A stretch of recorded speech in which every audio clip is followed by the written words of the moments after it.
I don't care kung dati kang Senate President, dati kang Speaker of the House, I don't give up. Talagang papahuli kita.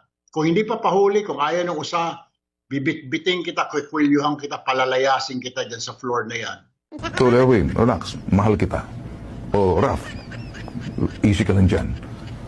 Bakit nyo hinahayaan si Tol Erwin, yung mahal kong kapatid, kahit naman nagkukulang yan, kapatid ko pa rin yan.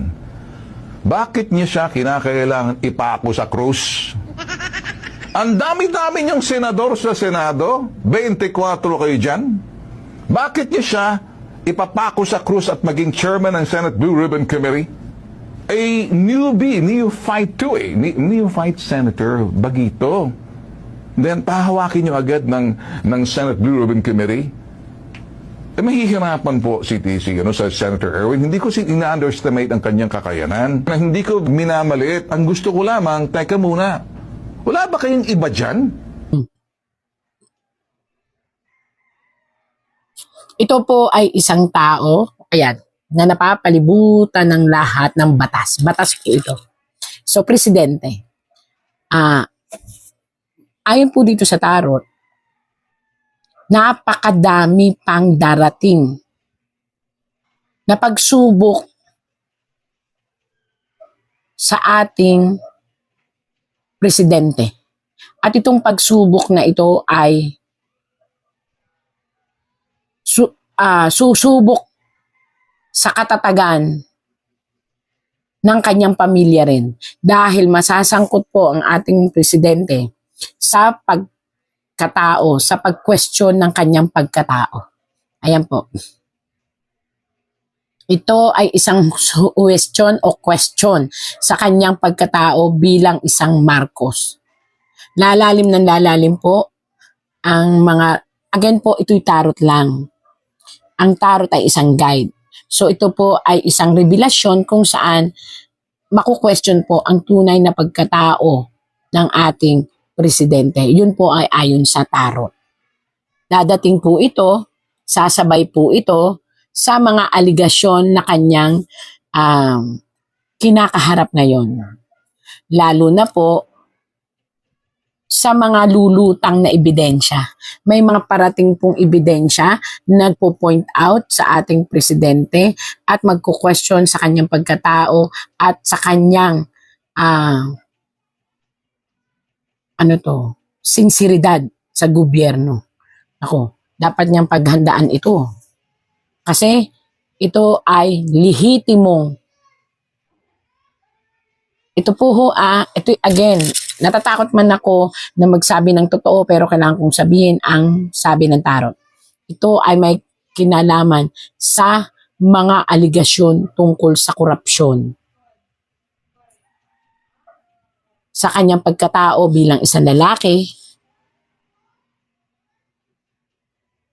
at sa kanyang pagkatao bilang isang Marcos. Di ko alam, lumabas lang po ito dito. So, kung nakikinig man po kayo, ito po ang inyong nakalagay sa tarot na pagdidiinan ng mga tao na may mga ebidensya daw na hawak.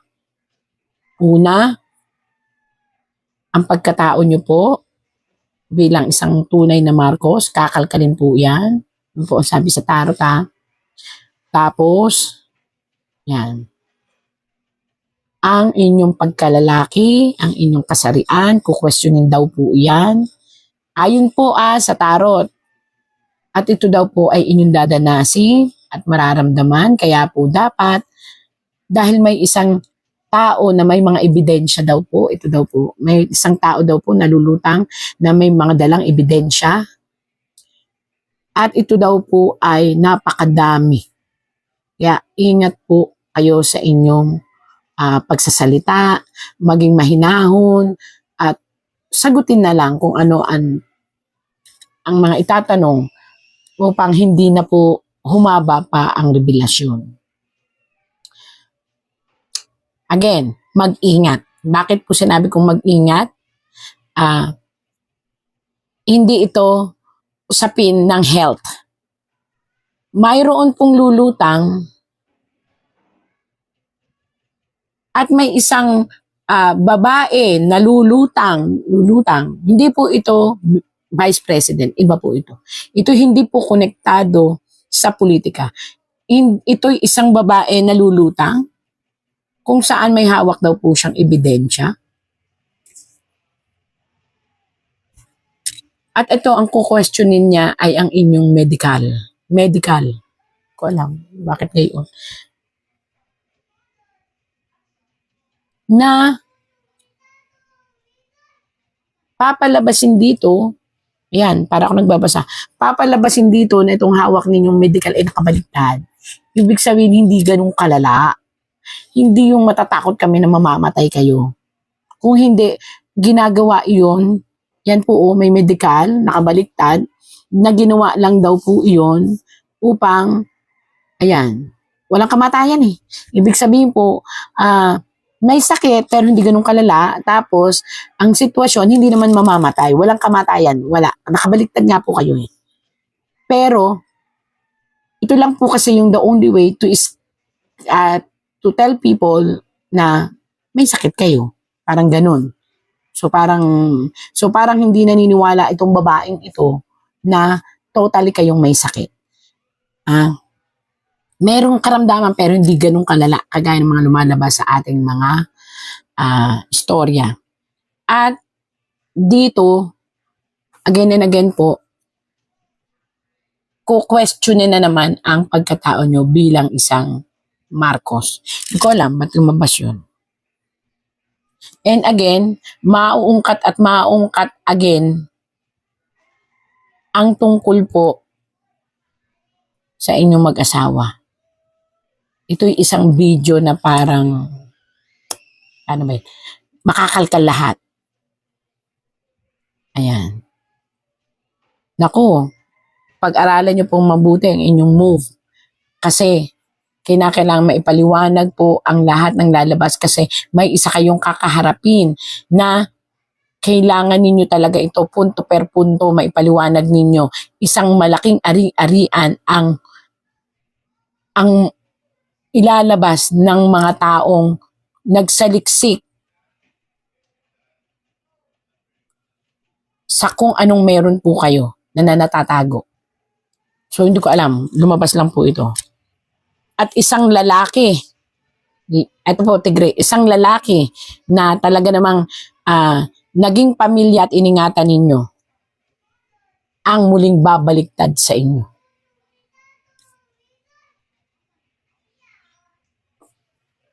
Sa panahon na ito, dawit-dawit pati anak.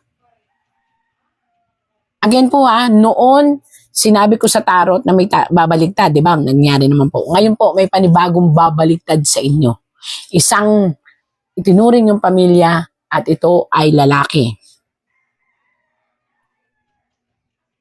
Kaya maghanda po kayo sa napakaraming aligasyon na buslo-buslong problema ang darating po na kinakailangan ninyong masagot. At magdadatingan din po, ito nakita ninyo, distraction po ito, dalawang grupo ang magsasani puwersa upang gibain ang inyong upuan. Hindi ko po alam kung sino po ito. Dalawang tao, ayan, dalawang malalaking asul at pula ang magsasani puwersa.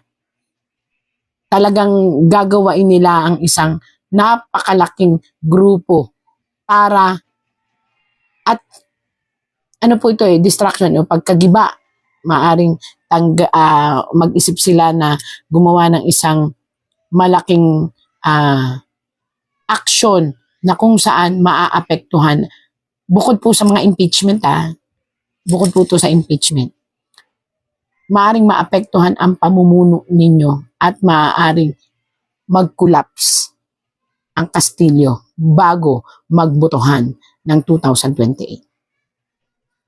Again and again, wala po akong nakikitang kamatayan tungkol sa karamdaman po. Pero nakikita ko rito ang isang matinding pag-iisip upang makalayo. Yan po. Pero iniisip pa lang po ito upang lumayo. Kung ano man po yun ay hindi ko alam kung saan at bakit. Ayan. Depression ang nakikita ko po. Sobrang depression ang nakikita kong parating. Hindi po yung sakit na kumakalat ngayon, kundi depression ang parating. Nagigiba sa inyong emosyon, mentalidad at katawan. Yun po.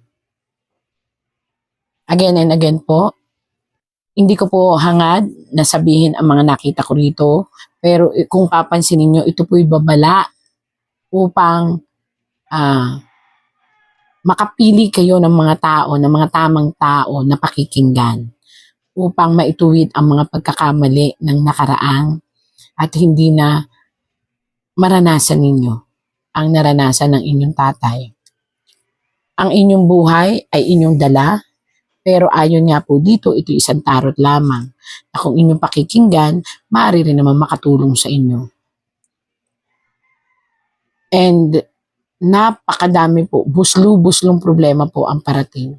Hindi lang po, kahit po nakita po dito sa tarot na kahit po anong sabihin at gawain, kung may mga taong nag-feed ng maling galaw sa inyo, hindi po mababawasan ang inyong kalaban, lalo pong magagalit.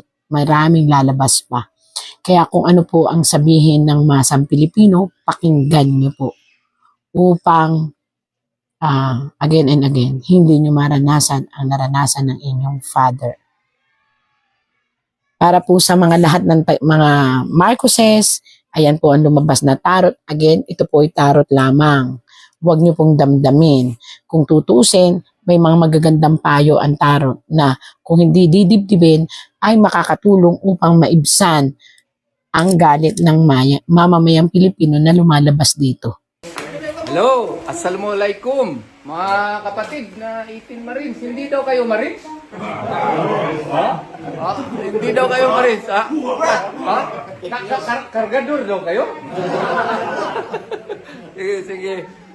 Pakisabi na lang sa nagsabi na kargador. We love you. Where the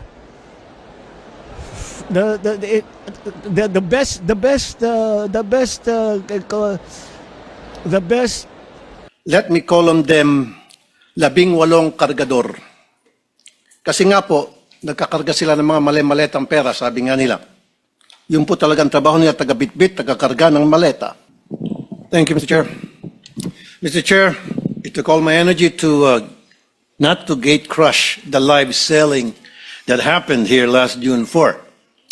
The way it happened, the way it was handled, the statements being made. Gusto ko lang talagang pumunta dito, hindi naman po ako invited doon sa conference nila na yon. I waited for today's hearing to confront the resourceful persons they presented. Let me call on them 18 kargador. Kasi nga po, nagkakarga sila ng mga mali-maletang pera, sabi nga nila. Yun po talagang trabaho nila, taga-bitbit, taga-karga ng maleta. Una, sino ba itong 18 kargador ng mga maleta? Saan ba sila galing? We cannot simply bring in people sa Blue Ribbon Committee na nag-aakusa na mabibigat na paratang nang hindi man lang nalalaman kung karapat-dapat ba sila paniwalaan. Kasi simulang-simula pa lamang po na tinawag silang 18 Marines, may paglilinlang na agad. Yung bansag na 18 Marines sa isang paraan upang pabanguhin sila sa publiko. Matik po kasi yan. Pag sinabing Marines, iba po ang respeto ng mga tao. Pero hindi naman po silang lahat ay dating Marines. At mahigit kalahati sa kanila ay discharged without honors or dishonorably discharged from service for various offenses. Ibig sabihin, palpak sila. Tulad ng pagiging AWOL o absent without leave. Why is this information very important? Because for people to believe their allegations, it must come from a credible and reliable source. And so, the people using them portray them as heroes. God damn. Sabi nga ng isa sa mga senador na dumalo nung araw na yon, bayani daw po sila. Pero nakakaya naman po sila sa iba nating mga bayani. Na itong 18 kargador na ilang taon nagtrabaho kay Saldico, may 7 years at 9 years at nagbitbit daw, sabi nila, ng sangkatutak ng maleta ng pera. At bigla na lang tinubuan ng konsensya at ngayon ay naninira ng buhay ng mga inosenteng tao. Hello, assalamualaikum. Mga kapatid na 18 Marines, hindi daw kayo Marines? Hindi daw kayo Marines, ha? Kargador daw kayo? Sige, sige. Pakisabi na lang sa nagsabi na kargador, we love you.